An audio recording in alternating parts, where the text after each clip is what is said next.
chaos going.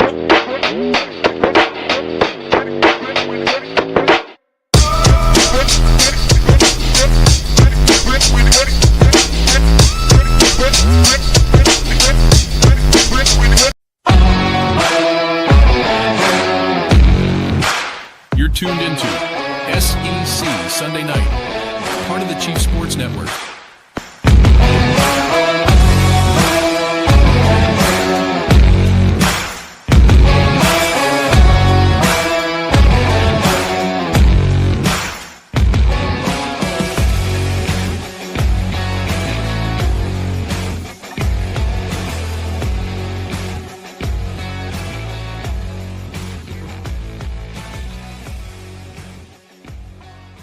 Hit the lights. It's Sunday night. Welcome to SEC Sunday Night Live on the Chief Sports Network and proudly presented by Hewitt Dalmaduros Law, HD Law, SC.com. Brad and Dean are here for you. They're not on the billboard. They're not on the infomercial.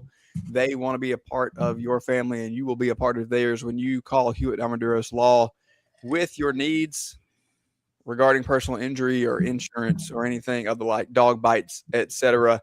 Talk to Brad and Dean. You'll talk to them directly, and then you tell them that Craig and Rob sent you from SEC Sunday Night. It is another incredible Sunday night here in the greatest league in all of college sports. Hello, gentlemen. Welcome in, Casey, the esteemed producer of the Message Board Genius podcast. As we get going tonight, how are we doing? What's going on with everybody? Are we enjoying our weekend? Happy Valentine's Day. I just snotted on myself laughing at your esteemed comment that every week it just gets more and more, bubbly. That's the wrong word, but it sounds well. When you're as accomplished as you are, Casey, we need to continue. We need to continue to hype it up for you. Well, I appreciate that. And like when you weren't here and Craig was on the controls, we understand how difficult it can be. So to produce, yep, absolutely. Wait, what? We gotta hit what button? What happened? What are we drinking, first of all? Always an important question before we get going. Casey, Purple Powerade? No, it's a Snapple. Peach Snapple. Okay. Nothing exciting. Sometimes you gotta go where everybody knows your name. Out of my cheers glass from Boston. Look at that. Look at that. Never sing again. Every time he sings. All right, I've got Bojangles tea, and I'm going to pour it over some pancakes before we get done with this show tonight. And one more thing I wanted to get to before, but I don't want to bury the lead and not talk about scores. But first of all, I did want to ask if you guys have been watching the Olympics at all. Have we been tuned in? How are we doing in terms of Olympics? I've been locked into hockey. Yeah. So I'm locked in. My big one, I'm locked into women's 2-man bobsled. Okay. So this is why. Here we go. Ready? There's a connection. Because here's for Craig. Here's your takeaway. It's going to be lacrosse. No, it's ACC, but it's not lacrosse. Our lacrosse legends are on lacrosse. So our bridesmaid and best friend's niece was an ACC champion an ACC decathlete champion at Notre Dame, graduated from Notre Dame. Is that a sport where they are a part of the ACC? They opted in for that sport? They're opted in the ACC, actually in the ACC. All right, cool. And now she has got called, she graduated and joined the U.S. bobsled team. So next Saturday, we are going to be at our best friend's house, chanting USA, USA for the 2-man women's bobsled team. So, yes, that is where I am locked in for the Olympics. I was also very excited to see the messaging from Miss Vaughn. Was bummed to see her get taken out last week, but her ability to just be a badass and her resilience, I think, is a great thing for our young women out there. So, shout out to Miss Vaughn. No doubt about it. No doubt about it. Curling. You've been watching curling? Who hasn't? Did you learn how to make the curling stone? No idea. All I know is Canada's cheating. Canada's cheating. Apparently, one guy in the world knows how too. to make a curling stone. Is that a true story? That apparently I was told from one of my teachers this week. He was like, "Did you watch the curling story?" I'm like, "No." And like apparently it's like this gigantic saw that like cuts the stone out of the granite, and there's some fancy measuring thing. I don't know. It's cool. So fun story. Y'all are in South Carolina. If you were in Detroit, like me, you could go over the bridge to Windsor, Ontario in Canada, and you could actually go curling. Have not done it yet. Open invite for both of you. This guy, like, this is America, Craig. There's curling clubs everywhere, including Irmo, South Carolina, where the esteemed Rob Williams may or may not reside. All righty. There we There's go. a curling club in South Carolina. Is that true? Sure. We have ice here, buddy. You have, where do you have ice? Okay. In your glass, in your Mr. Bojangles sweet tea. That's about Back onto the rails that I can't even see from this point of the conversation. There's been a lot too much happening. Mr. Bojangles. So much happening in the world of SEC sports this weekend. We will begin on the hardwood, where I was just telling the guys, not so exciting in terms of the upsets on the men's side. Pretty much all the favorites have won, including Florida over Kentucky yesterday in a ranked matchup. Texas A&M is a story of note to me because they continue to drop games, and that was a team that we kind of had our eye on.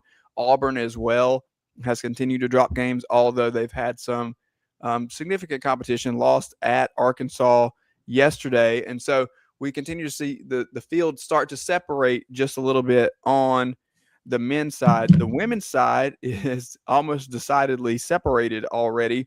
If you look across the week, on Thursday, you had some significant matchups, but mostly of note is Vanderbilt, who was number 5 at the time, 86-70 over number 4 Texas. And then Vic Schaefer had some colorful comments to say about his team, and kind of threw them under the bus a little bit, much like we saw Kim Caldwell do last week with her Tennessee team. Last night on Valentine's Day, South Carolina beat LSU for the 18th time in a row, 79-72. Auntie Kim was rocking the hot pink with the tiger on the back, and Dawn Staley and staff wearing the Boo hoodies. If you know, you know. Did you see what Auntie Kim said about that official? I did, that he cost her a Final Four. Well, I think you forgot a word, because like she was very colorful in her language, just like her outfits. That doesn't when are we getting any of Auntie us. Kim on the show? We're working on it. We have a request in. Do you want me to call her? I bet Yep. you she'd take my call. For sure. Today, though, Kentucky upsets Ole Miss 74-57. Texas holds off Tennessee. We have another Tennessee loss there to a top 5 team. Oklahoma over Alabama, and then Georgia with the upset over number 5 Vanderbilt, 76-74. So a few more exciting things happening on the women's side. The men's side pretty much playing out like we would expect it to. Florida continues to play really, really well.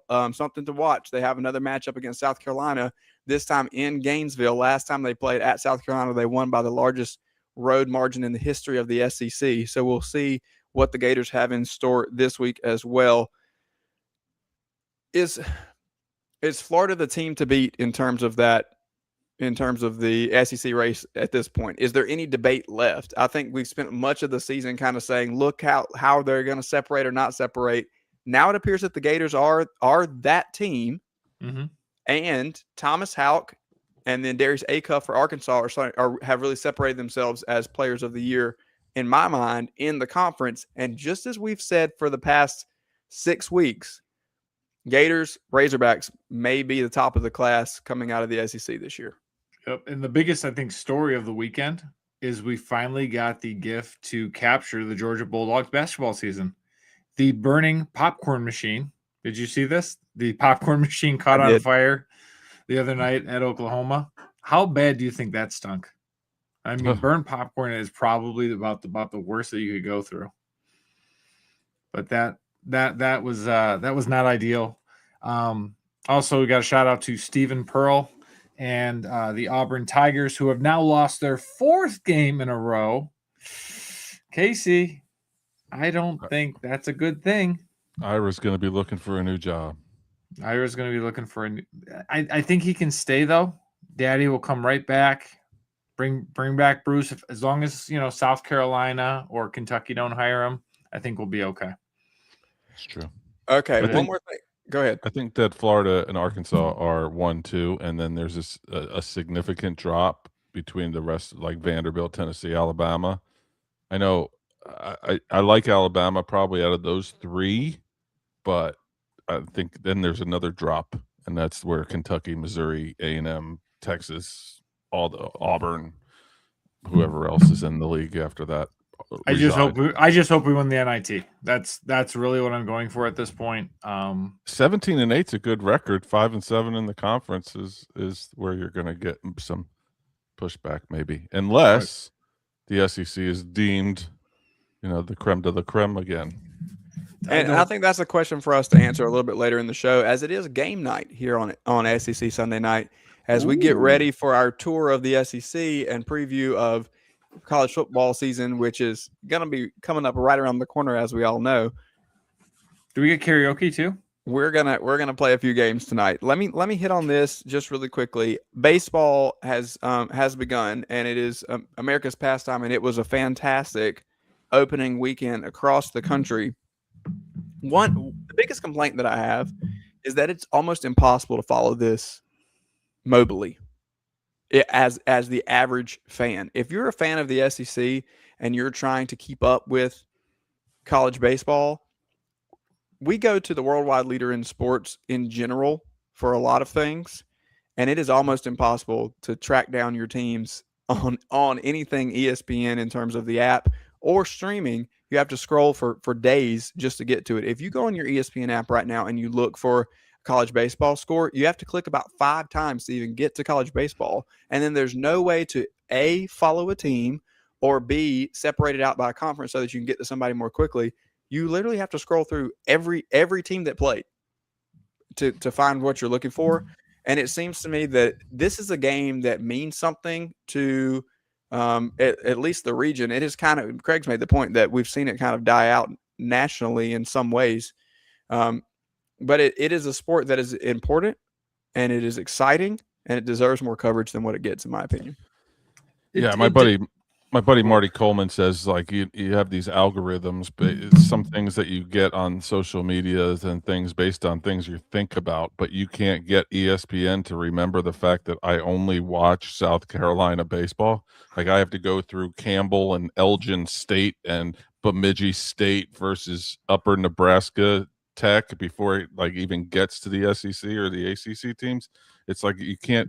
Everything else remembers you and where you were and your last stop, but apparently the ESPN app can't figure out that the team that you've been watching solely, pretty much, right? Because we all have our favorites. They can't figure out to put that one maybe first. Well, and I think this is where I think our lacrosse and our baseball fandoms come. Is we were talking before the show. And I said, hey, where were some of the games you guys were watching this weekend? And we found out it was on the non-traditional ESPN networks where you had to go through the streaming service. And I know that has been that hot button issue. But to me, like, the fact that it is at least available and we can stream these games, even if they're not in the traditional piece, where even if I do have my cell phone, I can check those out. I know I was doing that quite a bit yesterday. I was doing laundry. Had a lot of lacrosse games up. Was checking in on some of the basketball stuff, but that is a benefit. But yeah, I do agree with you that we do need to break that up a little bit. But again, I think it comes down to money. We've starting to see all the money that are into the programs, and football and men's and women's basketball are getting all of the money. And I think that's where ESPN is devoting most of their resources, because there you can break it up and you can find it relatively easily. But yeah, baseball has not been great. Softball has not been great either. I think even Clemson put out a thing the other day about there's going to be games with one camera behind home plate. They put they already know these are going to be the 4 games that you can have one camera. It's the thing that always gets me though is that and I understand they don't have the money, right? But for these Clemson and Carolina, they'll play a game at a neutral site. Happens to be in Columbia this year at Segra Park. Segra Park's a minor league stadium. It'll be the worst video that you will ever watch a game. Last year was in Greenville at Fluor Field, where the Greenville Braves play. One camera. It was like the worst. Like, yes, Craig, to your point, like, and Rob's point, really, we got it. This game and these games, lacrosse is growing too, need like that step up. And I don't know what, but like it's sad that we have to watch these games if we're not able to get to them on these one cameras. Well, it really is, and it speaks to your fandom there, Casey, because you just referred to the Drive as the Greenville Braves, which tells us how long you've been paying attention to minor league baseball. I'll run through some stuff really quick. Vanderbilt gets popped 11-1 by Oklahoma State. Today, we also saw Texas over UC Davis. Missouri with, it's traditionally one of the worst teams in the SEC, but just kind of an eye-popping score, 34-3 over Mount St. Mary's. Texas A&M takes care of business against Tennessee Tech. We saw LSU win big over Milwaukee. Ole Miss over Nevada. We have a game, Oklahoma and number 10 TCU coming up here at 8:30. A lot of stuff happening in Arlington over the weekend. You can look at those teams. Vanderbilt did beat Texas Tech yesterday. Mississippi State got a win. Alabama with the win over Washington State. So we can see a lot of those things that we kind of mentioned. There was big games to watch on Friday night. Oklahoma with the 10-3 win over Texas Tech. And let's see here. The Vanderbilt TCU game was kind of a big one on Friday night, and TCU won that game 5-4. So a lot of stuff happening. Washington State upset Alabama. UAB upset Florida. Mount St. Mary's beat Missouri on Friday night before Missouri turned around and beat them 34-3. So some interesting games at the beginning of it. But Casey and I kind of made the point earlier, and I'll let you guys chime in on this before we get to Genius really quickly. It's just, similar to basketball, but even more so, there's so many games to be played. Opening weekend of college football is overreaction weekend every single year. Mm-hmm. I've seen some overreaction to these baseball scores as I'm just kind of running through them. And I think that it's important for us to remember that this is baseball. And so we just need to pump the brakes. 35 games, roughly? Give or take? No, they play about 56 games. 56 games. 56. That's more than I thought. Well, once we get to conference, you're about on it, Craig. Huh? Once we get to conference play, you're a lot closer. Yeah, there's about 35, 36 conference games, but there's 56 overall, 16 weekend series, 3-game series, and then whatever else you have in between. Yeah. So it's you get the overreaction, but it's like that's again where we've talked about this, right? This is the college football data point problem. We only have in college football, we know we have 12 instances from which to measure each other. Where in college baseball you can have upwards of 56, in basketball we have 25 to 30 some odd games in which to do that. So yes, I don't know if it necessarily leads to the overreaction. It's a nice headline, but like Rob, as you said, Missouri wanted to avoid Maggie Johnson's wrath and responded appropriately by taking care of business. And I'm looking at the schedule or at the standings now too in the conference, and there's literally only one team, Vanderbilt, who they'll be fine. Yep. That actually had to step up in competition to start the season when they're down there in Arlington, Texas, at the Shriners, and they're 1-2, and they're the only team in the conference. And you know me, you guys are growing on me a little bit. I'm not a fan of this conference, but they're the only team in the conference that didn't win their series. And you have to – college baseball is win 2 out of 3. If you win the series – I saw there was a commentator yesterday that does a lot of Clemson games. He's the former Furman University coach when they had a program, Ron Morris, and he said, you are going to lose a third of your games. It's what you can do above the 2 out of 3. So he's like, it's basically you're going to take a third and hope you can – chisel off a couple of those games that aren't maybe so that you can then I'm choking on my words here, but you have a couple sweeps, right? So Mississippi State They only won 2, but A&M swept, Texas swept, Tennessee swept, Ole Miss swept, LSU swept, Kentucky swept, Auburn swept. I don't know if the SEC being down this weekend is actually carries much weight. Yeah, I think it's almost a ridiculous thing to say. But since you mentioned your Tigers, let's begin. It just means more genius in Clemson. All right, now I can get it back into character here. So MBG says it's time for fans to start suing schools. Hashtag sue everybody. Our friend Trout Boy from TigerNet says, could we just sue? Could we, the fans, sue colleges to stop this madness? What about fans? A class action. What about fans? A class action suit? Let's get a judge that is biased on our side and get an injunction against all this nonsense. Yeah, that's the ticket. Seriously, we the fans have a big voice when aggregated. Maybe it will take a fan uprising to make meaningful change. What do you think? Are we going to sue everybody, like MBG says? Does he want them to be aggravated? I don't. It doesn't matter. It's something in between. I'm kind of embarrassed as an alumni of the school that I had a hard time reading that one. Right. What are we suing them for exactly? Stay away from comment on the grammatical standards at Clemson University. No, I think that if this guy thinks that he can lead the revolution, then more power to him to try to get it started. Would he bring this suit in a Columbia court if he's going to go local? Like, he's got to bring it in Columbia. He can't bring it in Clemson, can he? I mean, Clemson has court. No, but if you're going to, but again, if we've learned anything from Trinidad and from Joey, you've got to get really local, and you've got to find something that is going to work for us. So he needs to go to like Pelzer. Yeah, I think you do that. You go to Pelzer. You go to Abbeville. You get whoever. You go to Liberty. Yeah, all Pickens County, baby. Just anything in South Carolina. People in South Carolina understand what we're talking about. We've lost the rest of you. You go to 96. 96 has a. You know what? Due West is not that far from Clemson. Due West is southeast of Greenville. All right. No idea what the hell you both are talking about, but way to go. You're welcome. You're welcome, Gregory. All right. MBG says, does LSU even practice shooting baskets? This is from Tiger Rant, one of our favorites on our show.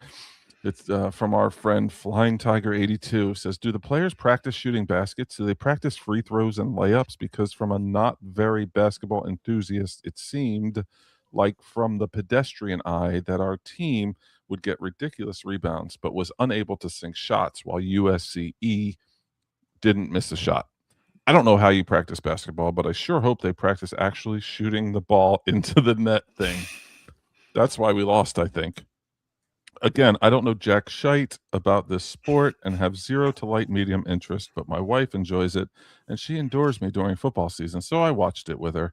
Sorry they lost, but damn, don't fire the coach or the players. Just practice more. So, guys, did LSU just not practice shooting the basketball into the basketball hoop thingy? Can you give me a second? I have to text my coach to make sure we're doing that this week, to make sure that we are practicing shooting. Into the director of athletics. Listen to me. This board is just its own breed, but we've seen so many boards that fall into this category of he freely admits he has no earthly idea what he's talking about.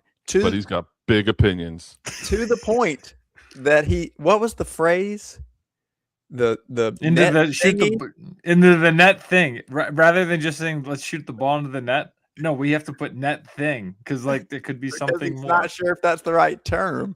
That's the point. Is it the basket? Is it a peach basket? My goodness. Also, forgive my ignorance, but what is USCE? What's the jab? Does anybody know? East, I think. East. Yeah, maybe. Yeah, because Fight On is USCW. Okay, sure. Quick question: is this guy's wife the basketball fan, and he's forcing her to watch? She's forcing him to watch basketball too. I mean, what's happening here? This is clearly a women's basketball post as well. because once again the Gamecocks went into Baton Rouge and took down the Tigers for the 18th time in a row last night. Seems like that's an important number for you. I'm just pointing it out. I mean, it's a significant number in a matchup that is often deemed a quote unquote rivalry. 18 in a row seems like dominant if it is a rivalry. But this one's fun. That's a lot of fun. That is. Sorry, I just got done biting my lip. MBG says this Mississippi State fan wants the NCAA to restrict Trinidad Chambliss to only playing games inside the state of Mississippi. MS Dog 007, is that James Bond? Says what would be interesting is if the NCAA said, okay, you're eligible, but only in games played in Mississippi. What's the judge going to do? Send Mississippi law enforcement to Indianapolis to arrest NCAA officials for, quote, violating a Mississippi injunction when they deem Ole Miss games out of state as forfeits when Chambliss plays? I know this isn't a solution, lest we would have already seen the NCAA do it in other cases, but boy, would I be tempted. Lest we be tempted. Yeah, what do you think? Do you think that they can do this, where they have to play somebody else instead of Trinidad Chambliss when they go outside state lines? But I think this is why they signed both Deuce Knight and Walker Howard, because they knew that by going to the local judge that Trinidad was only going to be eligible for games played in Oxford and Starkville. So to me, like, this is very sound. I think it makes a lot of sense. Walker Howard has been a well-traveled man. He's been at LSU once. This is a second stint at Ole Miss. He was a starter at Louisiana last year. Deuce Knight looked pretty good for Auburn, and that was hard to do this year with Brother Hugh at the helm. So yeah, to me, this makes a lot of sense. So seriously, confirmed. I think this is good. I have to commend your tone there, Craig. That was fantastic. It really sounded like you were arguing a serious point. Now this is hilarious. He said confirmed. This is hilarious to me, and because now we have Egg Bowl influence here naturally, right? So right off the jump, it's a little bit of a tainted take, like it or not. I don't think that anybody from Starkville or Oxford ever talked about the other city without bias, or the other school without bias. So that this one just it fits in its own category as well. The last one was I don't know what I'm talking about category. This one is rivalry coded. Mm-hmm. Okay. Let's move on. Here's a good one. I got to click through some slides for this one for you, Casey, but go ahead and get MBG's comment here. All right. MBG says, oh, so this is why Alabama's offensive line was terrible. From our friend Don Juan Pond, he says, strength and conditioning. Alabama players working out at a Pilates class. Workouts like these are the reasons we're not dominant on the line of scrimmage anymore. Need to get Cochran back on board. We had Alabama football in the studio for a couple classes with Hannah Weeks Kreiner, and let's just say we know they'll be back soon. Shout out to the guys for trying something new out of their comfort zone and truly making it their own. That's what push is all about. Hashtag push Pilates, hashtag reformer Pilates, hashtag Tuscaloosa, Alabama, hashtag Alabama football, and then a bunch of fire emojis from Anna Margaret Ray. That was fantastic reading of that one, Casey. You're welcome. That's so good. This is why you get paid the big bucks right there. And shout out to Alabama football for doing Pilates. Like, and this guy's a clown. He does not understand strength and conditioning in 2026. These guys are doing yoga. These guys are doing Pilates. These guys are doing all the sorts of things. And guess what? They're also lifting up the big heavy stuff and putting it back down and squatting it. So calm down, Alabama. You just couldn't block. And if we've learned anything from the NFL, which I watched one game, so I definitely learned something, fire Ryan Grubb, and then you can actually win something. Thank you, Seattle Seahawks. Yeah, I think this one's funny too. I love Pilates, so I'm not totally upset about it. I mean, core strength seems important if you need a good center of gravity to block somebody. Yeah. It's not all about your your arms and your legs, right? We need Got Question, some you- massage in this strengthen the- we category gotta of strengthen message the boards. core. Do you have your shirt on for Pilates, or is that shirt definitely probably off for it? Nah, it's coming off.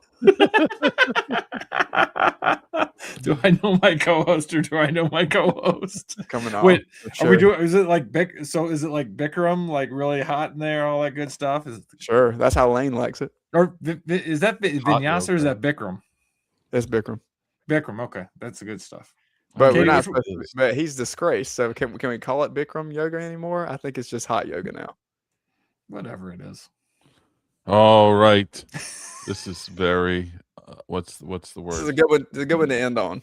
Good one to end on, and it's seasonal, right? We do seasonal things on our show. So here's at Board Geniuses says where am I, dude? MBG says tough Valentine's Day for this BYU fan. Provo Prodigy says looks like the wife has a headache tonight. Gonna watch a movie instead. Any good movies you guys have seen recently? Would prefer a comedy, but really fine with anything. So is he watching the movie Solo tonight? No soaking going on? That was and that's all we needed right there, gents. That was Casey just put a bow on it. Perfect line to close that one out. And it's 8:30 on SEC Sunday Night, and it's time for a break. We'll be right back after this. That was It Just Means More, genius. At TriFit Physical Therapy and Performance, we believe true health and peak performance start with personalized care. Whether you're an athlete recovering from injury or just chasing your next personal best, we're here to guide your journey. With expert coaching, hands-on therapy, and transparent cash-based pricing, you get the care you need without the insurance red tape. One client drove 100 miles just to see us and said it was worth every mile. Contact us at trifitperformance.com or 803-353-5619. TriFit Physical Therapy and Performance, where recovery meets results. When playing sports, you want a coach that will fight for you. At Hewitt Diamaduros Law Firm, we've got your back. Whether it's personal injury, insurance disputes, negligence, or wrongful death, our team delivers exceptional legal services that makes meaningful difference in the lives of the individuals and families we work for. Visit hdlawsc.com. hdlawsc.com. Hewitt Diamaduros, we're on your team.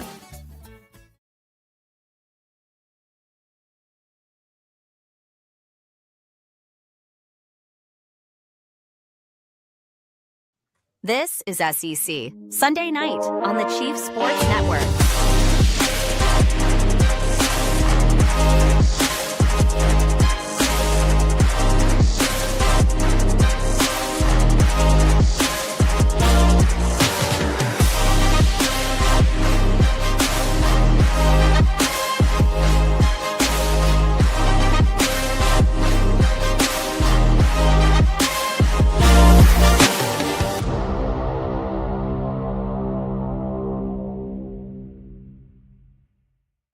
Welcome back to SEC Sunday Night Live on the Chief Sports Network and proudly presented by Hewitt Diamaduros Law. We are right back here after an opening segment of scores and message boards. And now it's time for the thing that everybody loves the most. It's time to talk about football. Tonight, we are going to play some games. Craig, I have 3 games lined up for us, the first of which Actually, 3 games lined up for us. The first of which is a draft, and so we're going to try to hang on to Casey as long as we can to do this draft. We should be on a team. They worked good for. No, I don't like that idea. I don't like that idea. Godfather, Maybe we should all American draft Psycho, here. Goodfellas, perfect. It's very simple. We're going to draft an SEC offense. You need 1 quarterback. You need 2 wide receivers. You need a running back, a tight end, and an offensive line group. So that's going to be 6 positions. No play caller? 6 positions. I'll let you have a play caller. I like that. We know I who like that I'm idea. picking. We know who I'm calling. I like that idea. And we're just going to go around. We're going to snake. I'm going to go reverse order from what I'm looking at on the screen. I'm going to go right to left. So, Craig, I'm going to give you the first pick reluctantly. And we'll snake our way back and forth across there. I'm going to write down everybody's picks so we have it, and then we can put a little graphic out tomorrow so everybody can tell us who has the best team. Okay. All right, Craig, you're up. Remember, you can draft any position. Draft wisely. Okay. Play caller. You ready? You're starting with the OC? Yeah, I'm not picking one of those. So Yeah. I'm going to I go go with Buster Faulkner, offensive coordinator, Florida Gators. Okay. Rob is so disgusted with you. That's great. That's just great. That's just a beautiful first pick. You went with freaking Buster Faulkner over every player on the board. Casey, please save us. I'm going to go with Arch Manning at quarterback. What? No! What was my next pick? Sorry, you Well- wasted your first pick on a freaking OC. He doesn't have a quarterback, though. Well, you wanted X's and O's. Casey and I are going to focus on Jimmy's and Joe's. That's right. As my first pick, I'm going with Trinidad Chambliss because he is seemingly eligible, if only maybe in the state of Mississippi, maybe everywhere else, but we're going to go with Chambliss. And since we're snaking, Oh, crap. I'm also going to go with Ahmad Hardy. Oh, it's okay. It was on my list. That was a good pick. I'm going with Baugh from Florida. He wasn't on my list either. Get in, losers. The reason I went with Buster Faulkner is because he is a master of the RPO. And when he has a quarterback that is mobile, he is lethal. So I will be taking Gunnar Stockton, quarterback of your Georgia Bulldogs, the boy from Tiger. I will take over the rich kid from New Orleans and the 12th year from Ferris State. He's just going to build the Georgia offense, but I use think Buster so. Faulkner is who he wanted. All right. And all right. any Correct. effective RPO, not only That's do you rough have spot. to have a good quarterback and a good play caller, you need a good running back. So keep your Baugh from Florida and give me Kewan Lacey, who was a dog for the Ole Miss Rebels. Sorry, Rob, that you got to cross that one off your list, buddy. Well, I already picked a running back, so I'm good to Doesn't go matter. on that position. Casey, you're up.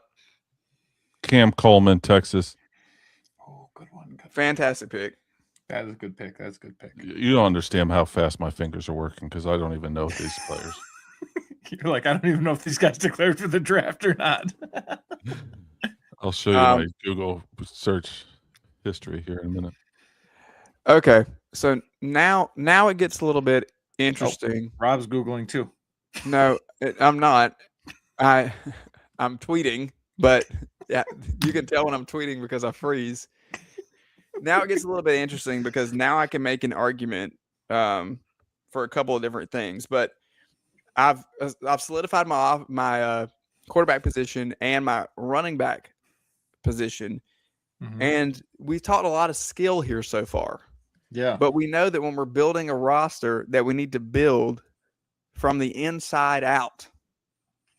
We build it from the trenches closest to the ball, and we're going to work our way back out. And so I'm going to go with the offensive line group at this point. And there's some interesting options here, right? We've got Alabama doing Pilates. Yeah. We've got we've on the opposite end, we've got Texas A&M who's replacing all five of their starters. And so, you know, when I look at my options here, I'm going to take one from Craig because we know that an offensive line group that does a good job to provide a running attack is there in Austin, Texas. If we're going to protect Arch and we're going to have a good running game. We stacked up on running backs in Austin. Got to be able to put a hole for them. So maybe they know something that we don't. So I'm going with Texas for my offensive line. It's like picking a kicker in the third round of your fantasy football draft. No, I think it's important. Right. And now I'm gonna switch it up a little bit here because you said play caller.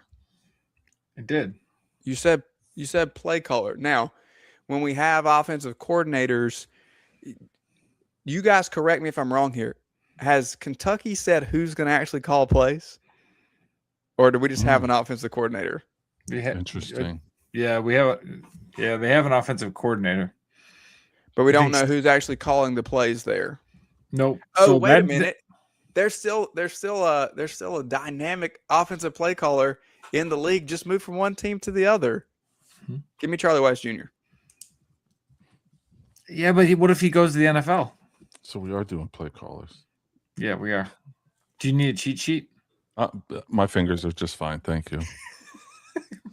Okay. So that's it. I got Texas O-line. I got Charlie Weiss Jr. Yeah. That means Casey, you're back up. I might need help here. Is the tight end from what's his name? Lawson Lucky? Is he still around or did he graduate? Nope, he's still there. Yeah, that's who I'm going with. Jerk.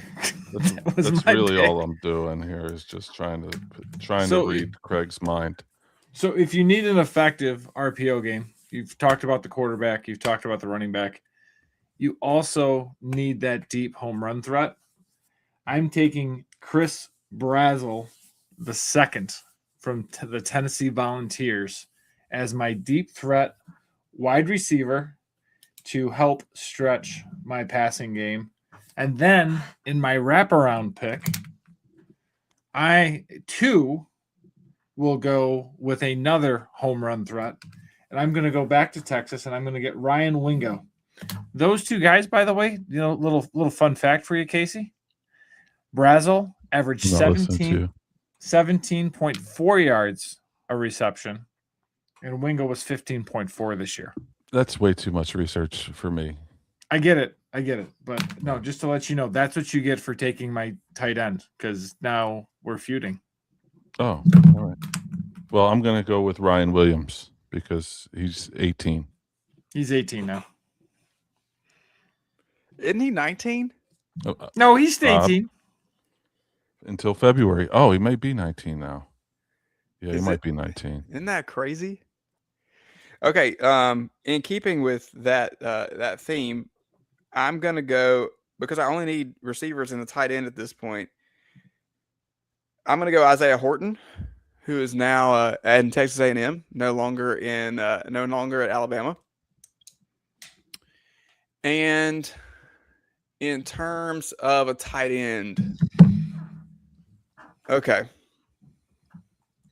Let me see if I can steal another one from Craig here. That's where I need to let me go back to my board and look it up. I'm not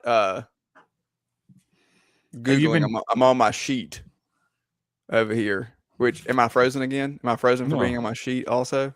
Speaking of which, 1999, there was a great song that came out by Madonna. It was called Frozen. Remember that song, Casey? No. I believe it was on the Ray of Light album. You might have to sing it. Didn't we just tell him not to do that? Hang on. I'll find it. I got the lyrics here. You only see what your eyes want to see. Stop it. How can Make it stop. You're frozen. Why is it still happening? Why is it still happening? Because you're still frozen. Let it go. I'm still frozen. That's just fantastic. Okay. But you look good. You know? It looks good though. Yeah, it looks like you're deep in thought. Okay.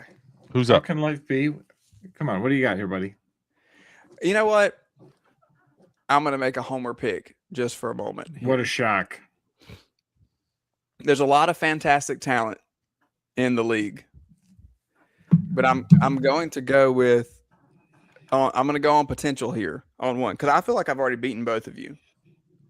And so I'm going to go with the fastest. I'm going to go with the fastest player. Biased. I'm going to go with the fastest player in the SEC. Mm-hmm. My other receiver, and I'm going with Nick Harbor. Chuck it deep.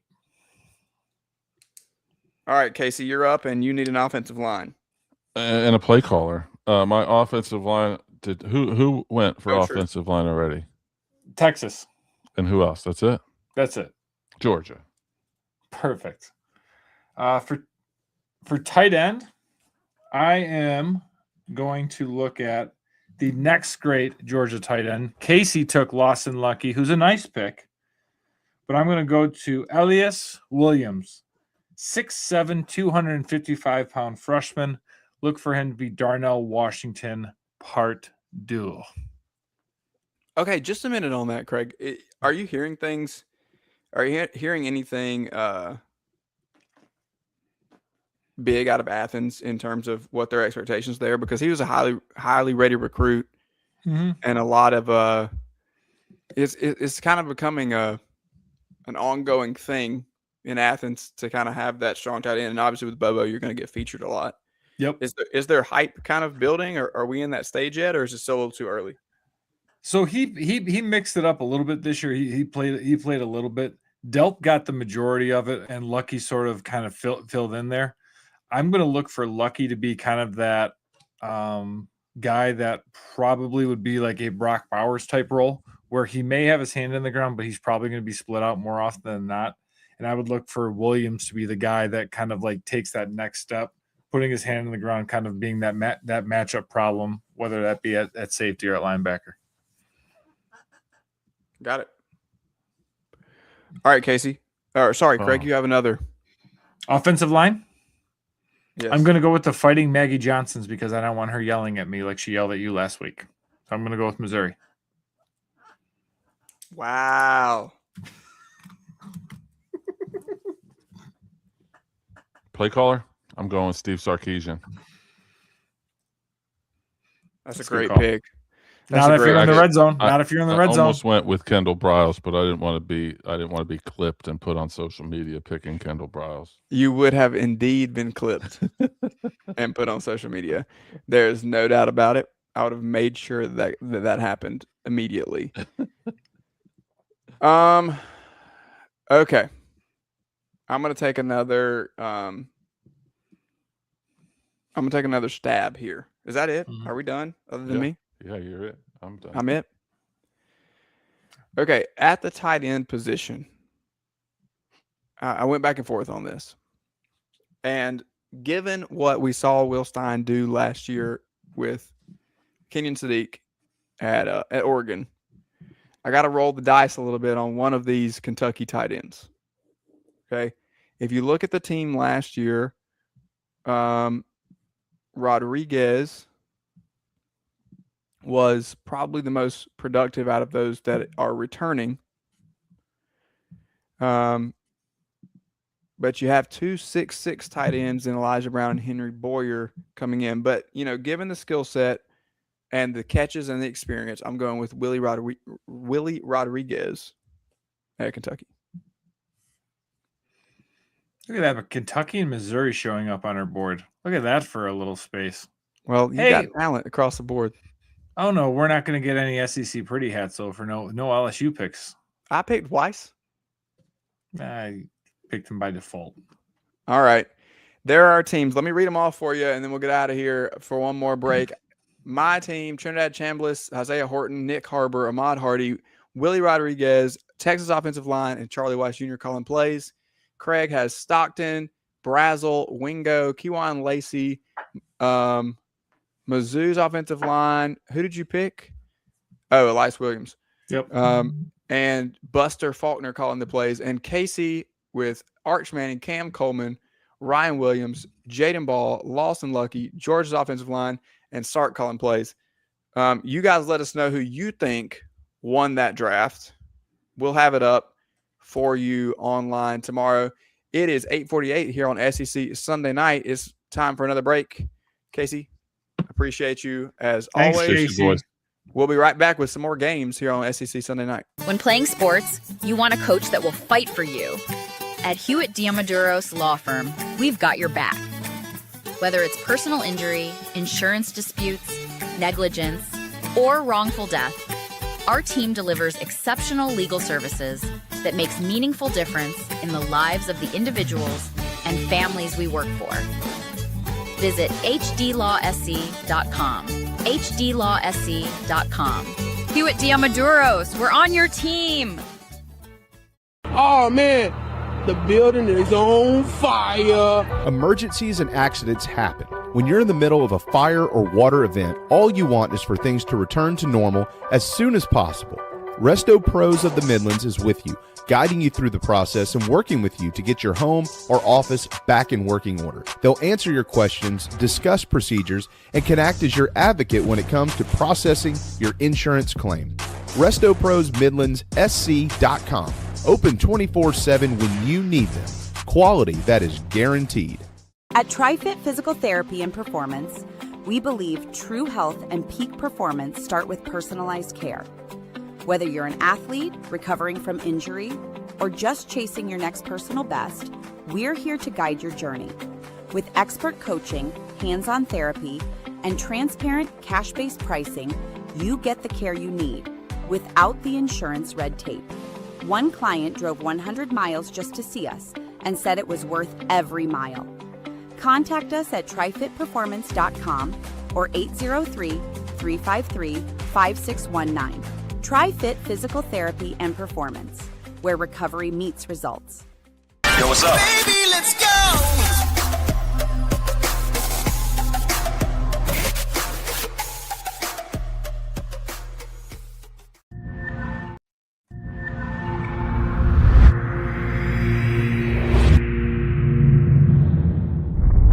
OTC is go. Packet go. PTC is go. LPS is go. Houston flight is go. Pilot go. FTM is go. Safety con is go. SCU is go. LRD is go. SRO is go. CDI is go. Launch director, NTD, our launch team is ready to proceed at this time. It's SEC Sunday Night, presented by Hewitt Diamodoros. Visit hdlawsc.com. It's go time.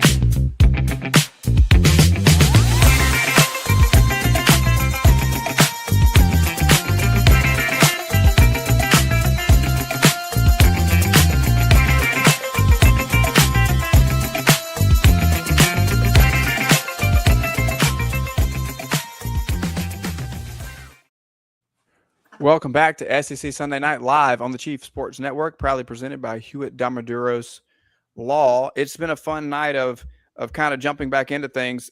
We are going to play one more game here before we let you know what is coming up for the next couple of weeks. Craig, you're raising your hand. Does that mean that you have something that you would like to share with the crowd? Oh, no, I was just dancing. Oh, I was just feeling the groove, feeling the music, and letting it flow. I like it. We've got singing. Now we've got dancing. Craig is just in the zone tonight, ladies and gentlemen, which is fantastic because now I'm going to hit him with a little game of something I like to call go or no. In a world, Craig, where in our sport of football that we often discuss, analytics are really telling us whether we need to go or no. Yep. We're gonna take that mindset outside of football. And I'm going to challenge your knowledge around the SEC and get your takes on multiple things. And I'll give mine as well on sports outside of the gridiron. Let's start here. And we already talked about men's and women's hoops tonight. We talked about baseball a little bit. But softball, Craig, Yep. is an SEC heavy sport. Sooners are big.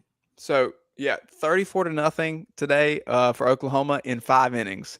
Sorry, is UTEP. an absolute beatdown. Yeah, against UTEP. Go or no, Craig? The SEC softball has the best chance to produce a national champion of any collegiate sport. SEC and softball? The SEC and softball over SEC and everything else. Go or no? There's no push. There is no push. That is correct, sir. I'm going to say go because I am going to be all about our softball teams. But I am going to say that if this is where the softball chances are of winning a national championship, SEC baseball is like just underneath it. So if we've got like a 90% chance of SEC softball winning a national championship, then there's an 89.789% chance that the SEC also wins one in baseball. Yeah, I think that, I'm sorry that Casey's gone at this point because we know how much he loves preseason polls, but we're just beyond the preseason now, and we're a handful of games into the season, still 6 SEC teams in the top 10, and then those teams would be Texas at 2, Tennessee at 3, Oklahoma 4, Florida 5, Texas A&M 8, and LSU 10. But then we've also got Arkansas at 11. Mm-hmm. You've got Alabama at 13. You got Georgia at 17. You got South Carolina at 20. You got Mississippi State at 21. And so that is 11 of the top 25. Yep. And Ole Miss just dropped out. They were 22 last week. So Auburn received votes. Missouri received votes. Ole Miss, again, like I said, received votes. So 11 of the 16 teams there are ranked in the top 25. So it's pretty dominant in terms of expectations. Yep. We'll see as the season continues to play out. But I'm going to go on that one as well because I do think that it's extremely SEC heavy. You've got your UCLA for sure in there, maybe Florida State. We'll see how that goes. Okay. Hang on, quick question for you for the baseball softball thing. Is the SEC's dominance in baseball and softball what is holding the conference back from adding men's or women's lacrosse, you think? Because they are so dominant in baseball and softball that they wouldn't want any of that oxygen taken up? Or is it just because that sport is not historically as popular in the southeastern part or the bottom right-hand corner of the country? I think that it is a popularity thing, but the growth in popularity is spreading across the Southeast, and as it does, it will grow into the conference. I believe so. I think it's just a slow build. I'm starting to see it over the past 6 or 8 years. I'm really starting to see it build in high schools. Yep. In the area across the state of South Carolina specifically. And as we see it grow at the high school level, we'll continue to see it grow at the collegiate level as well. It's interesting to see lacrosse at many levels of college athletics across the Southeast, just not cracking its way into the SEC just yet. And give a shout out to our boy Casey. Clemson, I think, could be that door opening, because Clemson just started a women's lacrosse program about 3 years ago, and they have vaulted themselves right up into the top 10. And you could see programs established like South Carolina, who's won a club national championship. Georgia's got a pretty good team as well. Florida's also very good. Texas is very good.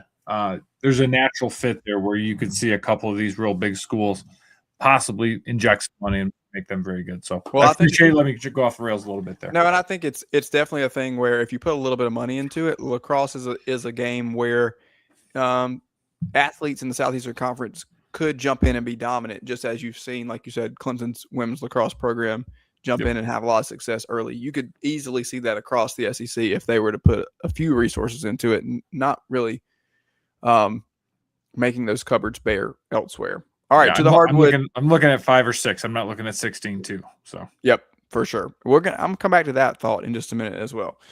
SEC basketball is still the best league in the country, Craig. Go or no on SEC basketball as a conference? Well, I was listening to The Ringer this week, and Bill Simmons was talking about Ace Ventura. So I got nope, never mind. That's a bad reference because that was Mike Myers. I was going to say, how about no? I got Big Ten. Big Ten or the ACC is the top in basketball this year, not the SEC. I think that, Jay Billis said something along the lines yesterday that I probably agree with, which was the SEC is still the deepest conference. He thought specifically that the Big 12 has the most national championship contenders because they have a few at the top of the conference that are going to go and make some noise and make a deeper run.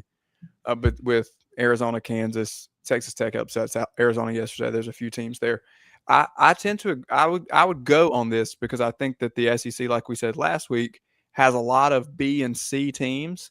And so if we spread it out and played that game of 1 versus 1, 2 versus 2, 3 versus 3, as we often get early in the year, as this year goes on and we get into tournament time, I'll be interested to see.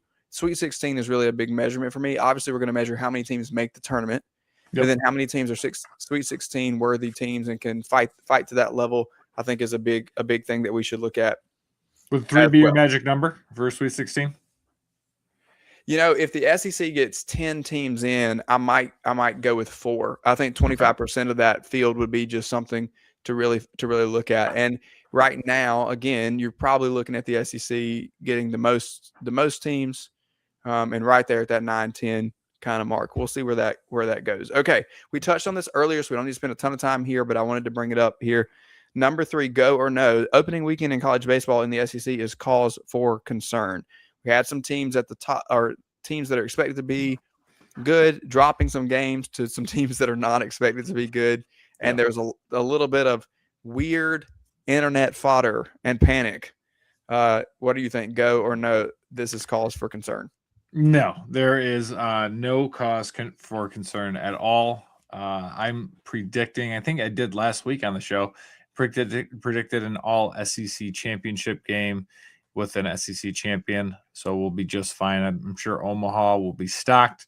I'm sure our friends at the Jello Shots in Omaha will be just fine with all of the SEC contingent out there this year. Yeah, I think that like I said earlier, this is just an absolutely bogus type of take to say that we need to start worrying about, and Casey kind of backed it up too, that we need to be worried about the SEC at this point. Okay, number 4, we'll move on from baseball because we kind of already covered that. The SEC will ultimately have 2 number 1 seeds in the NCAA women's bracket. 2 number 1 seeds. Right now, the top 5 teams in the country are UConn, UCLA, South Carolina, Vanderbilt, who just lost to Georgia, and LSU. Now, we had some losses in that. We're looking at the poll. A couple of those teams just lost. Yep. Will the SEC get 2 number 1s? Yes, and Auntie Kim and I will boo and boo. I mean, Dawn will both have number 1 seeds. So they'll be just fine. LSU and South Carolina. Okay, good. You know, up until today, the latest bracketology had Vanderbilt in, but then after I wrote this game out, we had that massive upset. So a very interesting development, kind of shaping around that question. I actually missed one, Craig, in explaining that. So I'll apologize and go back and give us one here. In the top 5, I bumped LSU in accidentally, but Texas is at 4, and they held off Tennessee today. So don't count out Vic Schaefer, even though he, like Kim Caldwell last week, threw his team under the bus, which I know often rubs you the wrong way when that happens. Lot of talent in Austin, and an opportunity for them now with Vanderbilt going down to seize that opportunity to kind of jump in there. It's really been South Carolina, Texas in the SEC as of late, and we know what Auntie Kim and LSU have done, and I think that they're right on the edge of that as well. But don't count out what the Longhorns are doing. All right, last one on go or no before we switch gears and give a little bit of a preview to what is coming up. We talked about sports outside of football for this segment. Yep. And that's what this question is all about. You brought up lacrosse, and lacrosse is not in the SEC yet, but it's a great point. You talk about not having every team in this sport that I'm going to mention here. Every school does not even have a team for this sport. Is gymnastics the greatest SEC sport that not enough people are talking about? 7 out of the top 8 teams in the country hailing from the SEC. I'm going to first give a shout out to Maggie Johnson, who does a phenomenal job of covering Mizzou athletics and has done a masterful job of covering Mizzou's gymnastics program. I'm just going to say this is a go. I have spent enough time in men's and women's college lacrosse, men's and women's college basketball. I am not devoting enough time to gymnastics, so I'm going to give this a full go. I'm actually giving this a big time go as well, because it's really exciting to watch, to be honest with you. And there's a lot of excitement inside the arenas. You can tell there's a lot of energy. If you've been to a college basketball game, then you're sitting in the same room that a lot of these college gymnastics meets are happening in. And if you watched on the SEC network, Friday night on the SEC network is gymnastics night. And there's a featured matchup every week, and it's always a ranked matchup. And a lot of times it's a top 10 matchup. Yep. So I have not had the opportunity to go to one of these meets in the SEC, but I can see the environment is continuing to grow. And as it grows in popularity, and you know what? I'll give credit where credit's due. Shout out to Livy Dunn for bringing a little bit of attention to the sport, even though she wasn't a starter, to put it in our terms, and wasn't out there competing as much as some of her other teammates were. But it's an exciting sport, and it's another one of those games that, much like softball, if you look at the top 10, it's hard to find a team that's not in the SEC. Okay. And that's where, and I'll just say real quick, that's where the demise of the Pac-12 really hurt. The Pac-12 used to be that dominating force when it came to gymnastics, but all those teams breaking up really I think hurt them quite a bit. Yeah, and you still see teams like UCLA kind of at the top there. Yep. But you're right. You're absolutely right. So let's talk a little bit about what's coming up as we get ready for my last game. I wanted us to kind of kick it old school tonight, Craig, and it just be the two of us going back and forth and sharing some of our thoughts and bantering a little bit. We spent that first segment just kind of kicking things around. I've got a couple of fun things here for us as we close out tonight, a little old school style. But I want to let everybody know who's listening that we are going to begin our coverage of the upcoming 2026 college football season starting next week. And so we will have our tour of the SEC previews beginning next week with Arkansas. So we will work backwards in terms of the standings as we have the past couple of years, and we'll have a 20-minute segment in our hour every single week covering your team. And so we're going to bounce around the league and, like I said, work our way up and give you an overview, bring somebody in to talk about it, an overview of what we see coming up for that team in terms of the schedule, in terms of the personnel, in terms of coaching changes, and where we see it. We are going to begin building, and I didn't even tell you this yet, Craig, but we're going to begin building our preseason schedule predictions starting next week. So we'll go one school at a time. So we'll get our Arkansas schedule out. We'll pick it. We'll say what we think their record is going to be, and we'll get the thoughts of our friends who we bring in to talk about each one of these teams as well. So we're really excited to get back in and make our way around the SEC as we do every year. It's a little different feel this year, Craig. Spring ball is a thing of the past. In most cases, we have no spring portal. We're pretty much done in terms of big headlines, except for maybe some recruiting news for next year's cycle that we'll start to see happening as we move into the summer. And so we're going to keep that football discussion going because we know that's what you guys want to do. And in keeping with that, right now in our final game, we're going to play Truth, Trend, or Trap. I'm going to give you 3 teams that could be contenders in the SEC in 2026. And you tell me if you think it is the truth. They are a true blue, real contender. Yep. Is it a trend? It's a popular pick, but you have some questions. You're not so sure. Or it's a trap. Mm-hmm. People are saying this, but don't fall for it.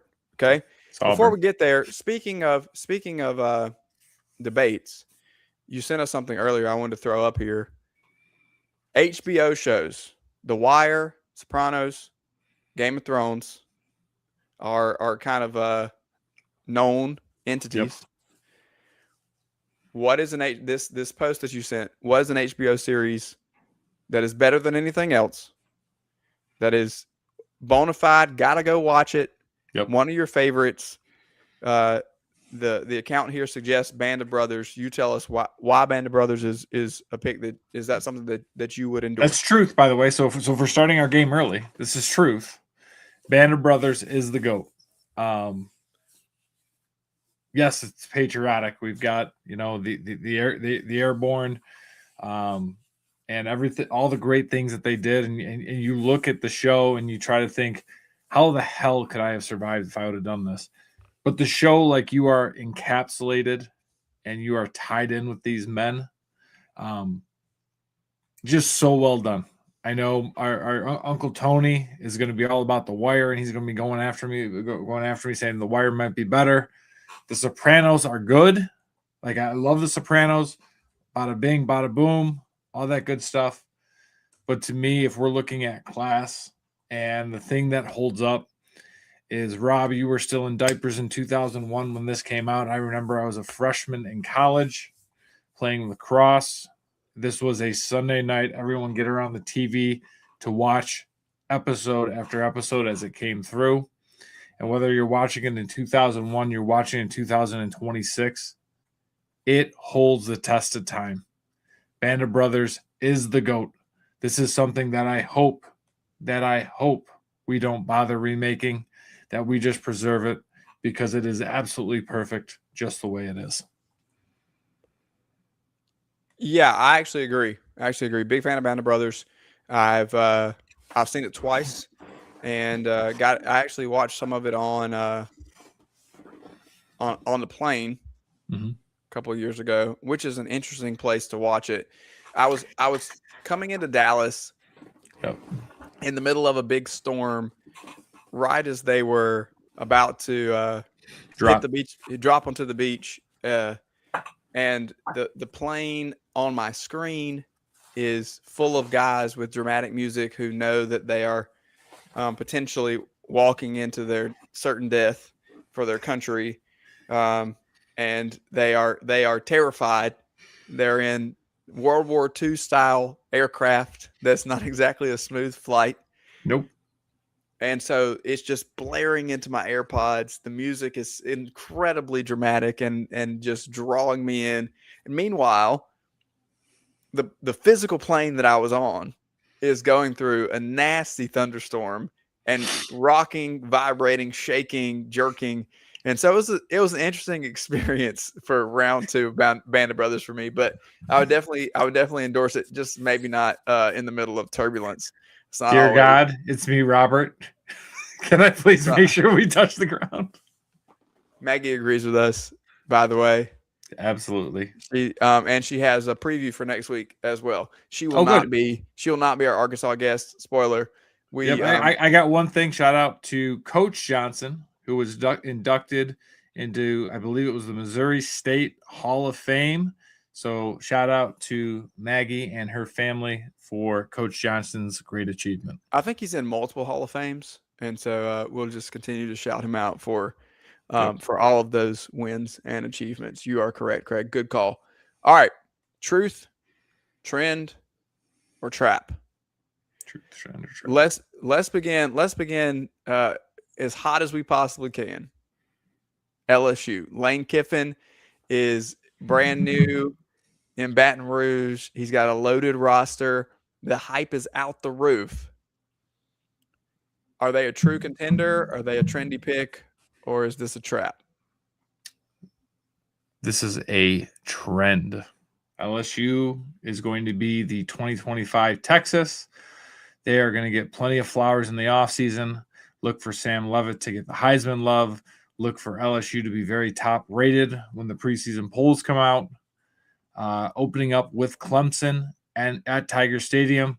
Also opening up with a 9-game SEC schedule with a lot of difficult games on there. And we've got Alabama, we've got Texas, just to name a couple.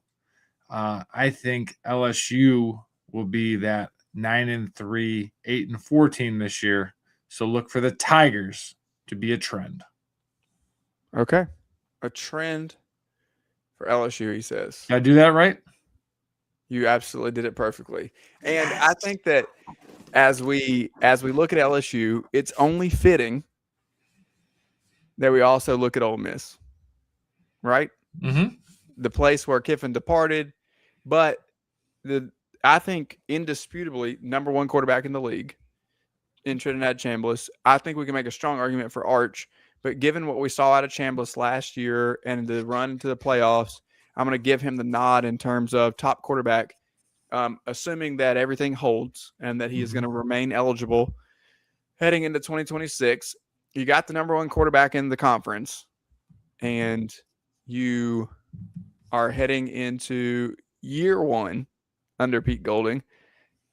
Couple of interesting games there for Pete Golding, but we haven't seen him start to finish. Mm-hmm. We know that they were able to hold on to Kejuan Lacey, but what happens to the Rebels in 2026? Do they stay atop the mountain, Do they make the playoff? Does it fall off in Oxford? What do you think, Craig? I think this is another trendy pick. 2025 was special, and I mean, hell, they almost made a national championship. They silenced the noise that was Lane Kiffin, and rolled it through the college football playoff. A whole offseason, now with a lot of expectations, now with truly some new leadership, new offensive, system being in there. Trinidad is back, Kiwan is back, but I just see now we're going to see who Pete Golding is really as a coach for a full season. Again, I'm going to put them right there with LSU. I think 9-3, 8-4 is probably the right thing to look at for Ole Miss coming in. So to me, they're trendy. Okay. I've left Texas out of this game because I think that we both agree on the talent and the building hype that is existing in Austin. And so I want to go a little bit of a different route here. And you mentioned your Dogs last week not getting much love. Yep. And that led to a discussion with Brad Crawford about the mystique of Georgia, but not just Georgia, the mystique of Alabama kind of being gone, and yep. the clout that came with Nick Saban is far in the past. Kalen DeBoer heads into what I think is a defining year in Tuscaloosa. Made the playoff last year. Got the win against Oklahoma. What do we think is happening with Alabama this year? Are they a true contender? No. Or is I'll go ahead and say I don't think this can be a trend because nobody's really nobody's declaring one way or the other here. It's almost gone unspoken for Georgia and Alabama in a lot of ways. Yeah. Or is this a trap? This is a trap. I'm going to be honest. 2025 Alabama was a fraud.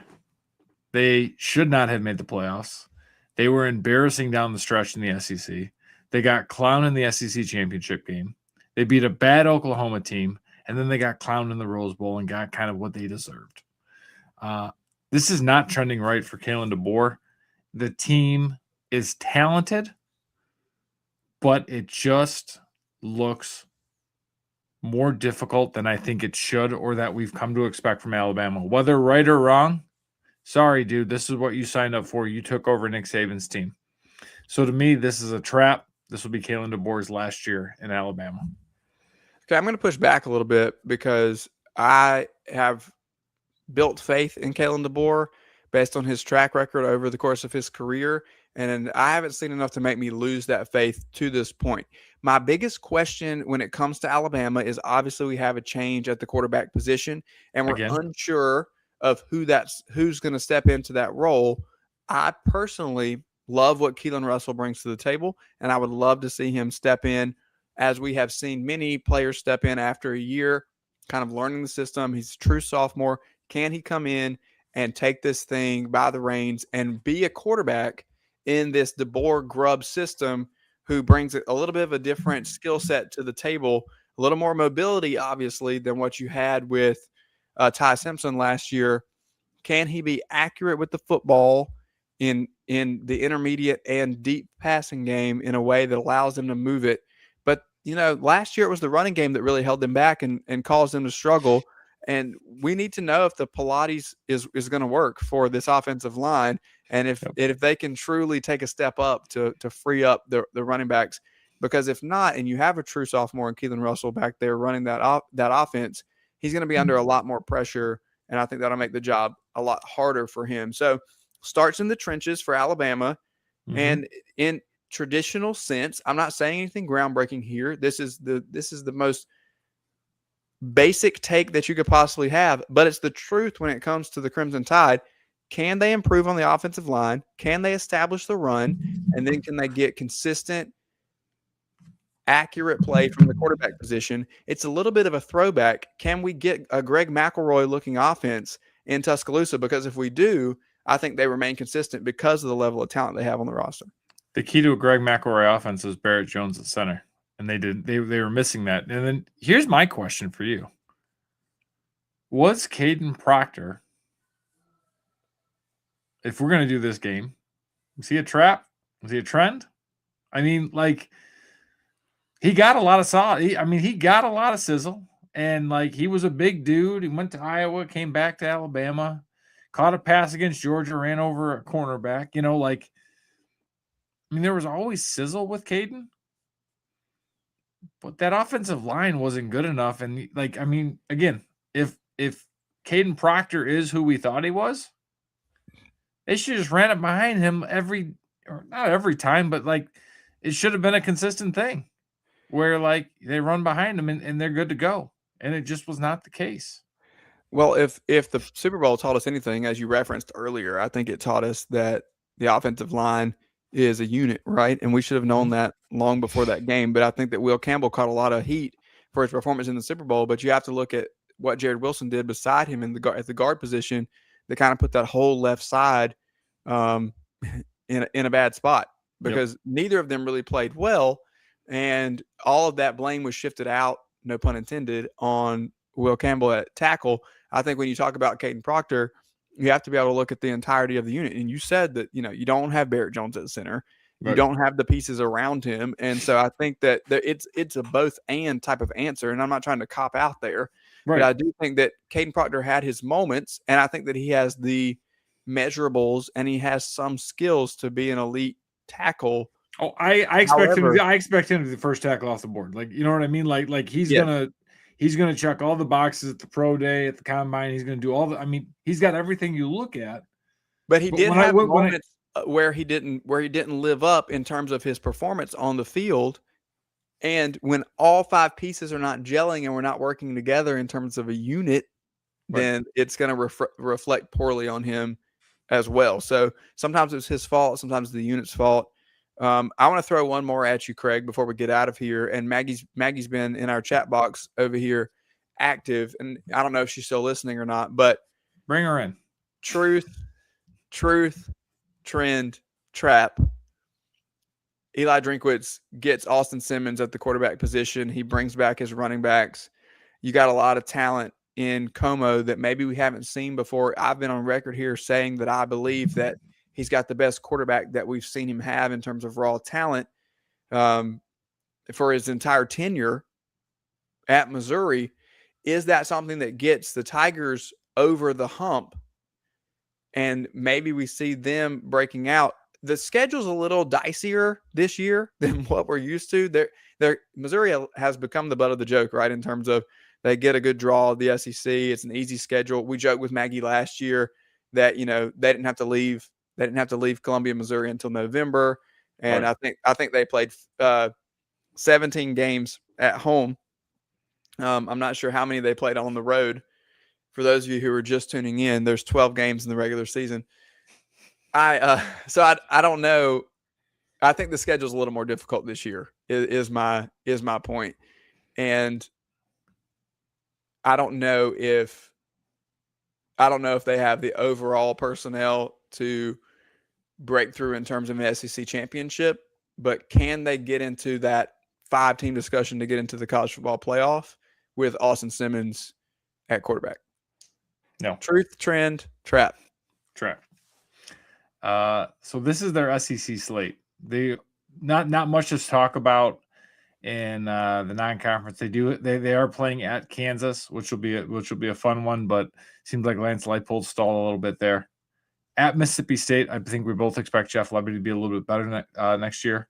Homecoming, they have the Gators coming in. That'll be tough. Texas A&M, Ole Miss, they're off. They go to Arkansas, which should be a win. But then they have Texas, Georgia, Kentucky, Oklahoma. It's going to be tough. Maybe 7 or 8. We've got Austin Childress.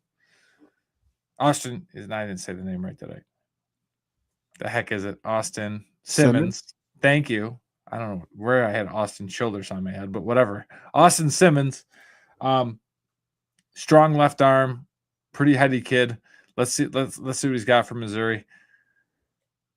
Drink's done a great job. 7-8 wins is probably more successful. A little bit more unproven. So I'm saying Mizzou's a trap. No offense, Maggie. You can yell at me when we talk about Mizzou in a few weeks. Yeah, we'll have Mizzou in a few weeks, and in all likelihood, we'll have Maggie here with us to really discuss that more than she is just in the chat box, but just for kicks and giggles. She says Mizzou will have to steal games, and Drink has yet to do that. All depends on the defensive line, to be honest. They've improved basically everywhere else. Okay, yeah, so we'll talk to Maggie as we get to Mizzou down the road and break that down a little better. I like Mizzou. They may be my sleeper pick this year as we get into it. We're going to take a look and see. We're going to take a look in there. You don't want you upset Maggie last week. You don't want to upset her 2 weeks in a row. You're like, oh no, I love her. I think Mizzou's great. Mizzou's great. I'm not afraid to upset anybody. I've just said multiple times that I like the match of Drink and Simmons. That's all that I'm saying. And when you have those running backs, it's a good combination. All right, and Coke, you know, the stadium's going to be redone, and let's be honest, that is a home field advantage when they play in Como. You know, they don't need the sandstorm or anything like that. They're just ready to go, especially when they have the blackout there. Little poke there, a little poke just for you, buddy. This has been SEC Sunday Night Live on the Chief Sports Network. A reminder that we're here every single week. Make sure that you go on YouTube. College Football Forever, Chief. Hit that subscribe button, comment, like, get our podcast on Apple and Google Play. Share this with your friends as we continue to go through and break down the SEC. We'll be back next week to talk Razorbacks and everything happening in baseball, basketball, softball, and beyond. It's SEC Sunday Night Live on the Chief Sports Network. I'm Rob Williams. He's Craig McMichael. We'll see you next time.